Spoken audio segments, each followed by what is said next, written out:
बिस्मिल्लाहिर्रहमानिर्रहीम। Welcome back to my channel GCF लैया updates and activities. तो मेरे चैनल में तमाम GC यूनिवर्सिटी के तलबा व तलबात, तमाम बहनों और भाइयों को खुशामदीद। ये इन्फॉर्मेशन आज जो मैं देने जा रहा हूँ बहुत ही इम्पोर्टेंट है। मेरे अक्सर बच्चे डर की वजह से नहीं पूछते, टीचर से या अपने किसी क्लास फेलो से नहीं कहते। वो है कंपार्ट। अगर अल्लाह ना करे किसी बच्चे की कंपार्ट आ जाती है तो उसे कंपार्ट देनी चाहिए। अगर नहीं देगा तो एंड में जब उसके 8 सेमेस्टर हो जाएंगे उनके बाद उसे कंपार्ट देनी पड़ेगी।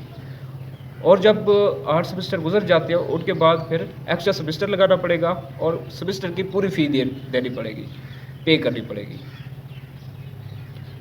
तो बेहतर यही है आप साथ ही सप्ली देते जाएं। यूनिवर्सिटी लेवल में सप्ली ऐसे नहीं दी जाती जैसे कॉलेज लेवल में हम FSC में देते थे कि जैसे ही सप्ली आई हम फिर दाखिला भेज देते थे। सप्ली का कंपार्ट वाला 3 माह के बाद हमारे पेपर होते थे। यहाँ पर ऐसे नहीं होता।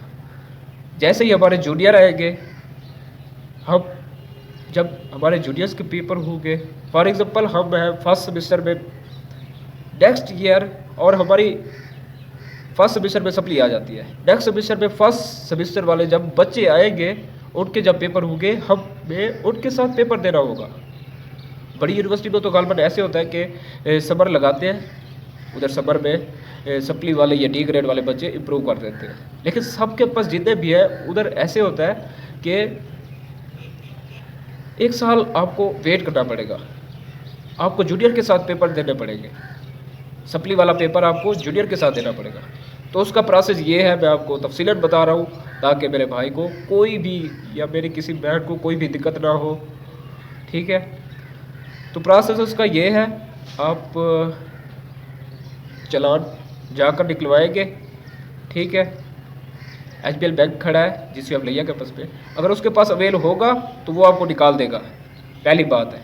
अगर वो नहीं होगा तो वो आपसे कहेगा कि आप अनवर अवान साहब के पास जाओ, उन्हें कहो कि आपको चालान की रसीद बना दें। अनवर अवान साहब आपसे पूछेंगे आपकी कौन से सब्जेक्ट में सप्ली है, सब्जेक्ट का नाम पूछेंगे, क्रेडिट आवर पूछेंगे, 2 क्रेडिट आवर है, 4 क्रेडिट आवर है या 3 क्रेडिट आवर है, आपने वो बता देना है। उसके मुताबिक वो उधर फ़ी लिख देंगे और सब्जेक्ट का नाम लिख देंगे और फिर आप इधर आएंगे जहाँ से आप चालान निकलवाते हैं या फ़ीस सबमिट करते हैं जिस बैंक में GCF लैया कैंपस में। इधर आप उन्हें वो रसीद दिखाएंगे, वो आपको कुछ ही देर में 10 या 5 मिनट में आपको फॉर्म निकाल देंगे सप्ली वाला। तो जैसे ही वो आपको फॉर्म निकाल देंगे, आपने फ़ीस सबमिट करानी है, उसकी जो रसीद होगी फ़ी वाली वो आपने गुम नहीं करनी। ठीक है, वो आपके एंड में काम आएगी। ठीक है, अक्सर बच्चे होते हैं वो कहते हैं है तो ये सप्ली वाली, वो डर की वजह से, शर्मिंदगी की वजह से वो जो रसीद होती है वो गुम कर देते हैं ताकि पता ना चला कि मेरी सप्ली आई है। लेकिन एंड में आपके लिए वो ज़रूरी है, जब आप DMC आप अपनी डिग्री उठाने आएंगे तो आपकी 8 सेमेस्टर में जितनी भी रसीदें होगी ना, अगर कोई सप्ली वाली भी रसीद है ना, वो आपने गुम नहीं करनी। सेमेस्टर की जो होती है रसीद वो निकल आती है सेमेस्टर वाली, क्योंकि उनके डाटा में खड़ा होता है। जो सप्ली वाली फ़ी की रसीद होती है वो गुम हो जाती है गालबन। अक्सर बच्चे इसी वजह से और फ़ी उन्हें पे करनी पड़ती है, वो DMC नहीं देते जब तक आपकी पूरी सेमेस्टर की जितने भी सप्ली, अगर कोई सप्ली आई है, सप्ली की भी फ़ी आपकी पूरी नहीं होगी तो वो आपको DMC नहीं देंगे। इसलिए बेहतर यही है आप अपनी सप्ली की भी रसीद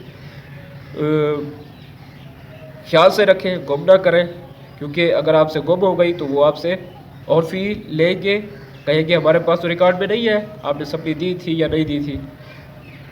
आपका रिजल्ट में तो ऐड होगी लेकिन वो कहेंगे हमारे पास इधर आपकी रसीद नहीं है, आप रसीद ले आओ, रसीद आपके पास है तो हम आपको DMC देंगे वरना नहीं देते। तो बेहतर यही है आप अपनी रसीद संभाल कर रखें, DMC के दौरान वो काम आती है। तो जैसे ही आपके जूनियर के पेपर होंगे उनके साथ आपके पेपर्स हो जाएंगे, जब उनके मिड होंगे उनके साथ मिड होंगे, उनके जब फाइनल होंगे उनके साथ ही फाइनल होंगे। ठीक है, ये था सप्ली का प्रोसेस। अगर कोई भी बात समझ नहीं आई हो, कोई भी इन्फॉर्मेशन चाहिए हो कंपाउंड के प्रोसेस की, कोई बात समझ ना आ रही हो तो आप मुझे बता सकते हैं। वैसे एचओडी साहब जो आपके होंगे डिपार्टमेंट के, वो सीआर को मैसेज कन्वे करेंगे जब सप्ली की फ़ी आपने सबमिट करानी होगी। वो आपको मैसेज सीआर और जीआर को कन्वे करेंगे एचओडी साहब, और वो क्लास वाले जो ग्रुप होता है उधर बता देंगे कि अब सप्ली के एडमिशन जा रहे हैं, अब अपना फॉर्म निकलवाओ, फ़ीस सबमिट करवाओ, जीएसटी फॉर्म सबमिट कराओ, उसके बाद आपका एडमिशन, उसके बाद मतलब आपका वो जैसे हम फ़ी पुर करके सप्ली देते थे ना, ऐसे ही प्रोसेस है। वो सप्ली वाला फिर आपका जो पेपर होगा वो लिया जाएगा, उनके साथ ही बिठा कर जो आपके जूनियर्स होंगे ना, जहाँ पर वो पेपर दे रहे होंगे, उनके साथ ही बिठाएंगे आपको, उधर ले बिठा कर आपसे पेपर लिया जाएगा। तो अगर कोई भी बात समझ नहीं ना आ रही हो तो मुझसे पूछ सकते हैं।